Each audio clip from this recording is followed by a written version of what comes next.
give you something to think about.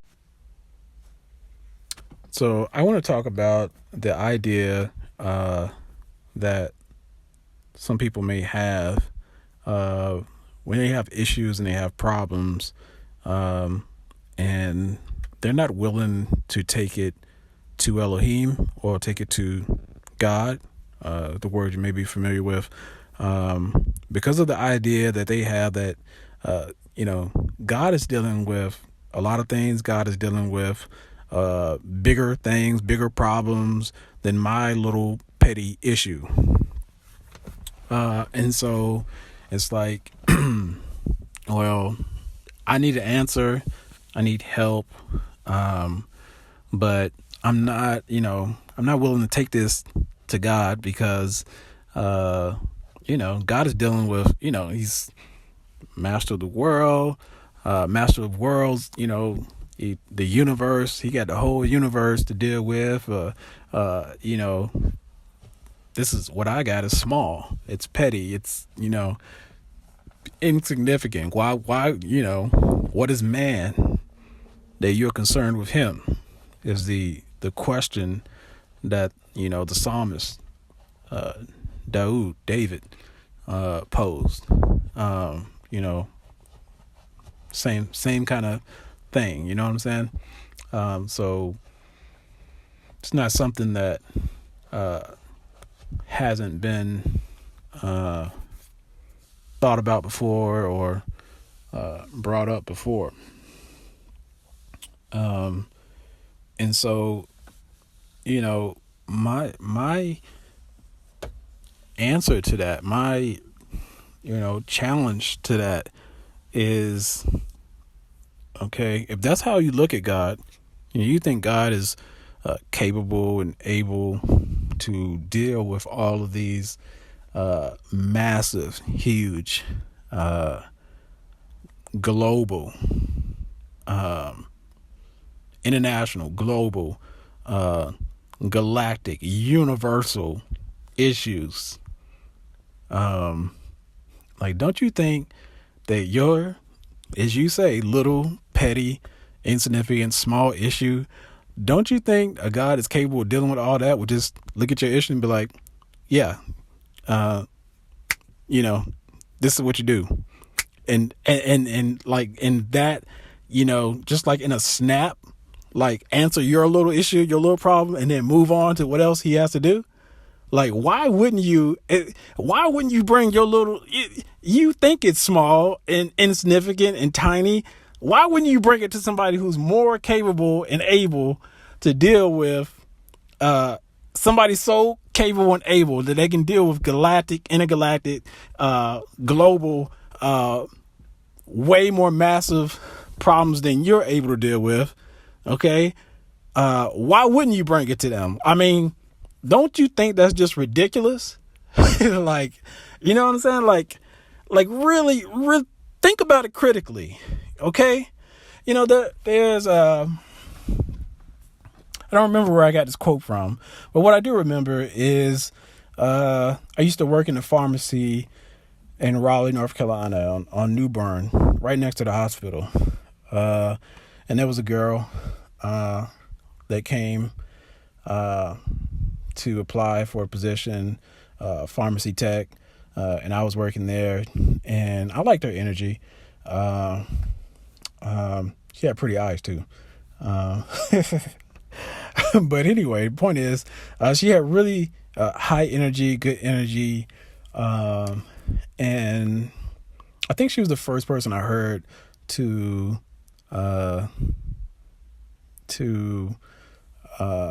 repeat this quote about, if you really want something done, give it to the busiest person you know, right? Which doesn't make sense intuitively, right? If you want something done, intuitively, it might make sense to give it to somebody who's not busy, right? Somebody who's not doing anything. But no, give it to the busiest person that you know, because they will actually get it done. The busiest person you know. The person who's not doing anything, they're not going to do anything. You know what I'm saying? Like, they're not doing anything because that's what they do. They do nothing, right? There's a million things they could be doing, but they're doing nothing. So don't give it to them, because they don't even have the habit of doing stuff. They don't have the habit of getting things done. So don't trust it to them. The busiest person that you know, give it to them, and they will certainly get it done, even with all the stuff that they're already busy with, because that's what they do. They have a habit. They're a doer. They get things done. And so Elohim, God, El Shaddai, the Almighty, El Elyon, gets things done in the easiest way possible. Like, listen, the whole universe, there was nothing. There was absolutely nothing, right? We started out with nothing. Okay. You're not we, you. Okay. He started out with nothing, created all things in 6 days. Then on the 7th, he rested. But even in that, he was doing something. He was creating the day of rest. Okay? On the day of rest. Okay? And then he rested not because he was tired, but because this is an example of what you do on this day. Okay? It's not that I need to rest per se, but this is the day of rest. So, as an example, since this is a day of rest, and it's the first time that we have a day of rest, I'm going to rest. And this is the thing that I'm doing on this day, because I know that, hey, these people that I'm creating, they're not going to be me. They're not going to be as strong as I am, as powerful as I am. So, you know what? They're going to need some rest. So in consideration, I'm going to give them the day of rest. Okay. And I'm going to set as an example. Okay. This is what you do on the day of rest. You rest from work, right? Okay. So yeah. And it's like, you think that God is so busy. Let me tell you, another problem with what you're thinking is this. Okay. You think God's so busy struggling with problems of the universe. The universe ain't giving God no problems. Like, God tells the stars, okay, this is what you do. This is where you're going to be. Okay. This is, your domain. This is how you move, or this is how you stay in place. Okay.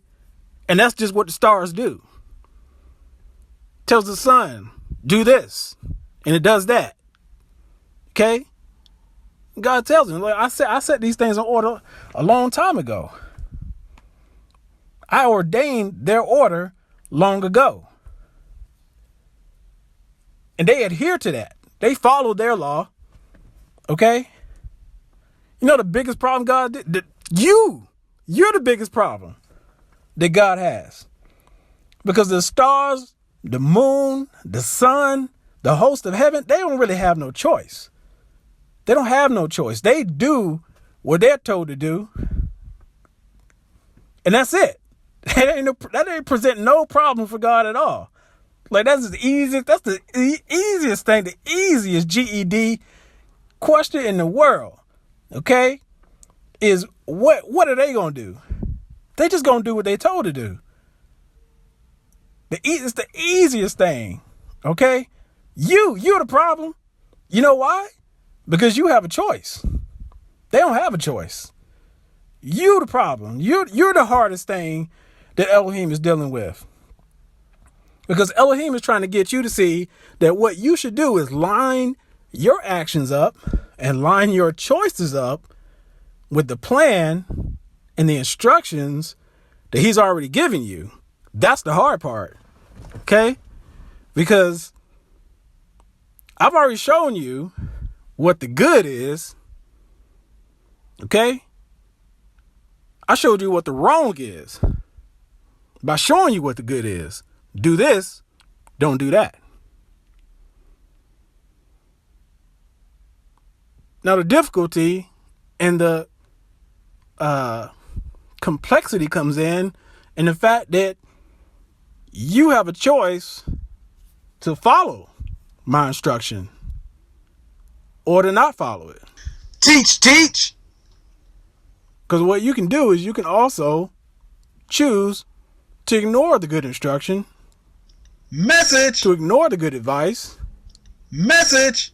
And go after that, which Aluhym has already said is bad and not good for you. Message. So that's the hardest thing that Aluhym is dealing with. Okay? So don't worry about what Aluhym is dealing with outside of you. It's like, no, like you're the one, you're the hardest thing that Aluhym is dealing with.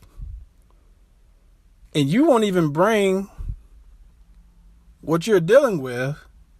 Listen, the things you're dealing with might be a whole lot easier if you align your actions up and your choices with what Aluhym is talking. Matter of fact, you probably wouldn't even have some of the problems that you have.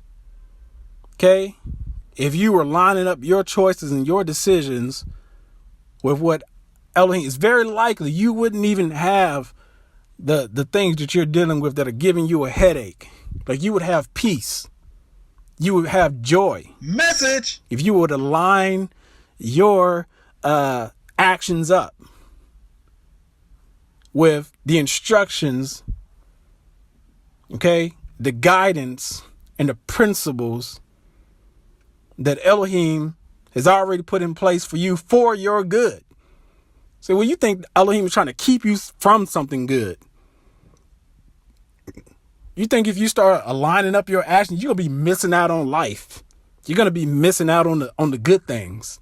You think you're going to be losing something. You are going to be losing something. You're going to be losing all that headache you're dealing with now. You're going to be losing all that complication and the problems and, not knowing where you should be, all that uncertainty and not knowing what you should be doing. But you want to do it the hard way. You want to do it the hard way. You want to not bring it to Aluhym because you're afraid you're going to have some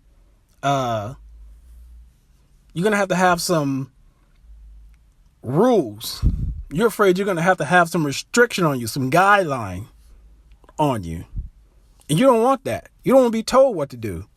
You want to figure it out yourself. Okay. Well, just imagine, you know what I'm saying? You're like a baby. You're like a baby compared to Aluhym. Okay. Everlasting to everlasting. Okay. Never dies. Thousands and thousands upon years. Thousands and ancient of days. Okay. You've been around for 30, 40, 50, 60. You're a baby. You're a baby in the cosmos. Right? You're a blip of vapor, mist in the big picture of things. Okay? Now imagine you have a baby, you have a child. You tell that child, listen, don't put your hand in that fire, baby. It's going to hurt you. Okay? And your baby's old enough to understand and talk. Okay? And baby is like, I don't care what you say. I want to put my hand in this fire. But you know that fire is going to hurt that baby. Okay? And you have the best interest of that child at heart. You tell a baby, listen, baby, don't put your hand in that fire. It's going to hurt you. Well, you're like the baby because the baby don't know what you're talking about. The baby don't understand what you're talking about. The baby like, listen, that fire is pretty. It looked nice. I'm going to put my hand in. And then you put your hand in the fire, then ouch. Then you learn, wow, that hurt. That was not pleasant at all. I should have listened. I should have took counsel. I should have listened to the instruction. Well, this is the situation that you're in. Listen, the instruction is for your good. The instruction is to help you, not hurt you, not to keep you from enjoying things. Because I can teach you about that fire and how that fire can actually benefit you. That fire can warm your food up. That fire can keep you warm in the winter. That fire can help you do a lot of things. That fire can purify metals so that they don't cause you infection. That fire can do a lot of good for you. But the way you tried to use it was wrong. The way you tried to use it was hurtful and harmful to you. So let me show you. Let me show you how to use that fire. Let me show you how to cook food so there ain't no blood in it. Let me show you what you should eat and what you shouldn't eat. Let me show you how to deal with people. Let me show you how you shouldn't deal with people. Let me show you what marriage is.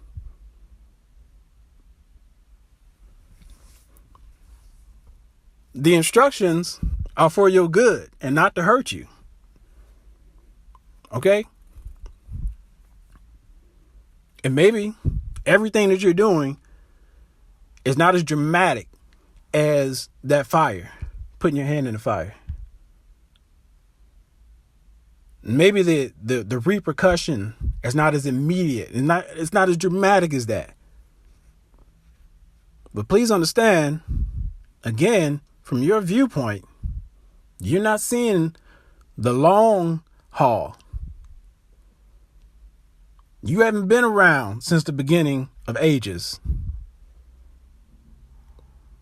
So that you can take all of that information, all of that knowing, all of that understanding, and say, this is the right path. This is the right thing. And this is the wrong thing. This is for good. And this is for harm. You don't have that experience. You don't have that viewpoint. But you could benefit from that viewpoint if you would submit your pride and your ego and your will to one that's above you and desiring your good. If you just do that, then you can benefit from all that understanding, all that astounding wisdom, all that knowledge that created the trees, every flower, water, all the oceans, the stars, the whole host of heaven, the universe itself, everything out of nothing. You could benefit from that wisdom and knowledge if you just get out of your own way and say, there's something greater than me, and it wants my good. Maybe I should give some consideration to the instruction provided by the Almighty. I mean, it's just something to consider. I am Yahuwah. I'm king and never shall the crown be removed from my head. Israel is my inheritance. This is what Yah said. Straight and narrow, follow the path that Yah gave. Hate blackness is hate God whose image you were made. For God has said, I shall dwell in deep darkness. I'm talking mystery of mysteries, and my darkness and my blackness is light. I'm drunk in the spirit, proclaiming truth. If you hear it, don't fear it. I'm the original man. Out of the darkness that covered me, I gave you light. And though you hated me in my wisdom, I made you a fan. Now drink, now blink, now stand and proclaim truth. Now think. Yeah.